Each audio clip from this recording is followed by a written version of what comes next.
What if the most effective weapon in a war isn't a missile, but a line of code? Ukrainian cyber tactics have just demonstrated exactly that, bringing Russian infrastructure to a grinding halt. This isn't just a hack, it's a strategic masterstroke that's rewriting the rules of modern warfare. Are we witnessing the dawn of a new era, where battles are fought not only on land and air, but across the invisible battlefield of cyberspace? Imagine waking up to find an entire nation's railway system frozen, not by snow, but by keystrokes. That's exactly what unfolded when a coordinated team of Ukrainian hackers unleashed what's now being dubbed a cyber blitz. Their mission wasn't random chaos. It was a strategic strike aimed straight at the lifelines of Russia's military, the railway routes pumping fuel, ammunition, and troops toward the front lines. The first whispers appeared on hidden online channels and underground cyber forums. Then, almost instantly, Russia's train control centers spiraled into confusion. Timetables vanished, signals went dark, and heavily loaded military trains screeched to an unexpected stop. For days, officials stayed silent, finally breaking it with a vague explanation about technical glitches, a thin cover for what was clearly a massive cyber meltdown. Experts watching the digital battlefield were stunned. This wasn't some quick smash-and-grab ransomware attack. It was a finely tuned operation, months in the making, demanding insider-level access, sharp coordination, and serious technical firepower. Working side by side, Ukraine's cyber defense units, tech specialists, and volunteer hacker collectives managed something once thought impossible, turning lines of code into weapons powerful enough to paralyze a nation's war engine. So why go after the railways? Simple. In Russia's war machine, those steel tracks are the veins keeping everything alive. Nearly 4 out of every 5 military supplies, from fuel and ammo to tanks and troops, depend on trains to move. Shut down the railways and you don't just delay shipments, you choke the entire war effort. Cyber experts say the attackers knew exactly where to hit. They targeted the systems that control signals, switches, and routes, the digital nerves of the railway grid. Many of these systems still run on outdated software and aren't properly protected from the internet, making them wide open for intrusion. Once the hackers got in, they unleashed a mix of data-wiping malware and command-jamming scripts, throwing the network into total disarray. Russia had faced cyber strikes before, brief blackouts, broken communication links, but this one cut deeper. It didn't just disrupt daily life, it struck the engine that keeps both the military and economy moving. And that left everyone wondering, if the trains can't run, how long before everything else grinds to a halt? The effects hit like a shockwave, fast, visible, and impossible to ignore. Satellite images soon revealed endless lines of motionless freight trains stretching across Russia's vast landscape like iron statues. Fuel depots began to dry up, and troop movements that once ran like clockwork were suddenly stalled. Commanders scrambled to shift reinforcements onto trucks, but the roads were slower, riskier, and nowhere near as efficient as the rails they'd lost. Yet the damage didn't stop with the military. Russia's railways also carry food, coal, and vital industrial goods. And when they froze, so did parts of the economy. Prices shot up, factory lines went quiet, and cities faced delays in everyday transport. Economists dubbed it a digital chokehold, an invisible blockade bleeding millions from the system with every passing day. But perhaps the deepest impact wasn't physical, it was psychological. For Ukraine, the operation became a rallying cry, a symbol of creativity and defiance in the face of a larger foe. For Russia, it cracked the illusion of control. Systems once thought untouchable had proven fragile, turning the cyber front into a new kind of battlefield, one fought with code, confidence, and the power to shake a nation without firing a single shot.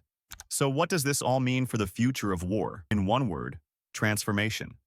This wasn't just a digital skirmish. It was a turning point that erased the boundary between the virtual and the physical battlefield. Cyber warfare has evolved far beyond data theft or espionage. Now, a few lines of code can derail trains, blackout cities, or shut down entire fleets, all without a single missile launch or gunshot. What's even more remarkable is who's fighting these battles. Many of Ukraine's cyber warriors aren't wearing uniforms. They're software engineers, cybersecurity experts, and everyday tech enthusiasts. Groups like the IT Army of Ukraine and other volunteer collectives have become the new face of resistance, proving that in modern warfare, skill with a keyboard can rival strength with a weapon. Patriotism and programming have merged into one. But this shift also opens a new can of questions. If private citizens can take part in digital attacks, where does accountability lie? Can shutting down an enemy's railway system be considered a lawful act of war, or a dangerous gray zone that could spiral out of control? As nations race to adapt, the rules of this invisible battlefield are still being written, and everyone's watching to see who will define them first. Could this just be the opening act? Many experts think so. They warn that Russia may strike back, not with tanks or missiles this time, but through the same digital corridors that Ukraine just proved so vulnerable. Power grids, water systems, communication networks, all could become targets in a fast-spreading cyber showdown. The lesson for the rest of the world couldn't be clearer. Infrastructure is the new battlefield. From New York to Tokyo, governments are now racing to lock down their digital defenses, patch aging systems, and train cyber response teams before they face a similar hit. What once seemed like distant cyber espionage now feels dangerously close to home. And as both sides pour money and talent into offensive and defensive cyber programs, the global arms race is shifting from steel and gunpowder to processors and code. The next military superpower might not be the one with the most soldiers, but the one with the brightest screens and the smartest hackers behind them. But what happens when the digital battlefield starts to fight back? Within just weeks of the railway blackout, Russia's cyber forces, along with state-backed hacker groups, struck in retaliation.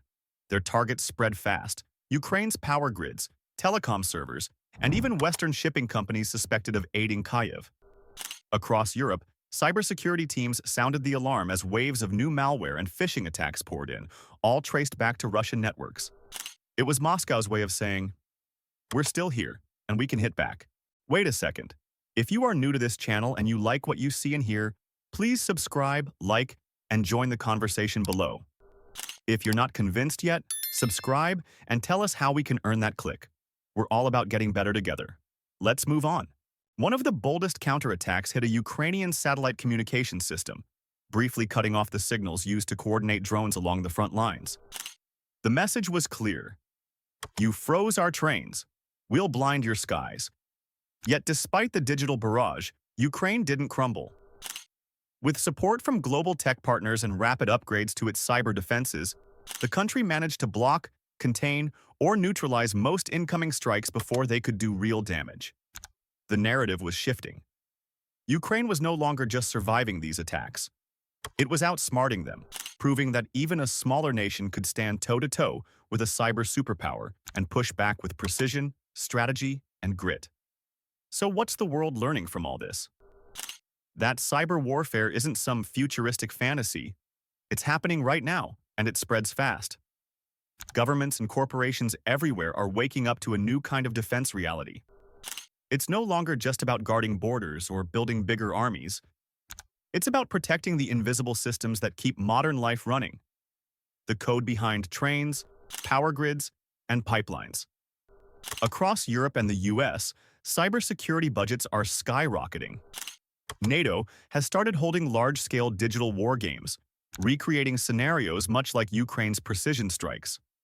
Countries are setting up rapid response cyber units, digital firefighters trained to detect and shut down attacks in real time before they spiral out of control. But the biggest shift isn't just in money or manpower, it's in mindset. For decades, infrastructure was designed to be fast, connected, and efficient, not necessarily secure. Now, nations are realizing that their weakest points might not lie on their borders or in their skies, but buried deep inside their own code, where a single vulnerability could bring everything to a halt. And that brings us to the question everyone's afraid to ask. Are we entering the age of the code wars? Because just as nuclear weapons once redrew the map of global power, cyber weapons are now doing it all over again. Only this time, faster, quieter, and at a fraction of the cost. Around the world, nations are pouring resources into creating digital arsenals capable of crippling power grids, knocking out satellites, or stealing state secrets with a few keystrokes. But here's the twist. This race isn't just for superpowers anymore. Smaller nations, private tech firms, and even loose networks of hackers can now wield the kind of influence once reserved for full-scale militaries. A single talented coder, sitting behind a laptop, can unleash as much chaos as an entire combat unit. That shift has rewritten the rules of power itself. Experts warn that unless the world finds a way to set boundaries, treaties, deterrence, or at least shared ground rules, the next great conflict might not begin with an explosion, but with a silent click. And when it happens, no one may notice right away. Not until the lights flicker, the trains freeze, and the digital world we depend on suddenly turns against us. but the code that runs them. Ukraine's strike was more than a one-time disruption. It was a glimpse into a new kind of battlefield where silence is the sound of war, and a few lines of code can tip the balance of global power. In this era, strength isn't measured by missiles or manpower, but by who can outthink, outcode, and outmaneuver their rivals in the digital shadows. The war front has expanded beyond borders, beyond uniforms, and beyond anything the old rules of warfare were built to handle. Nations are racing not just to defend their systems, but to dominate the unseen networks that control everything from electricity to economies. The question isn't if the next war will be fought in cyberspace, it's who will master it first, and how long the rest of the world can keep up. Because the nature of war has been rewritten, the roar of engines and clash of armies have given way to the quiet pulse of data centers, the low hum of servers, the rapid blink of screens, and the invisible rush of code moving across continents. Power no longer lies in firepower alone, but in who can control the unseen, who can guard their networks, weaponize their algorithms, and strike in milliseconds without leaving a trace. Ukraine's cyber offensive made that truth impossible to ignore. Courage no longer wears a uniform. Sometimes it sits behind a keyboard in the glow of a monitor. Each line of code, each blocked breach, each successful digital strike has become its own act of warfare, silent, precise, and world-shifting. And now, as nations brace for what's next, one truth echoes through every server room and war room alike.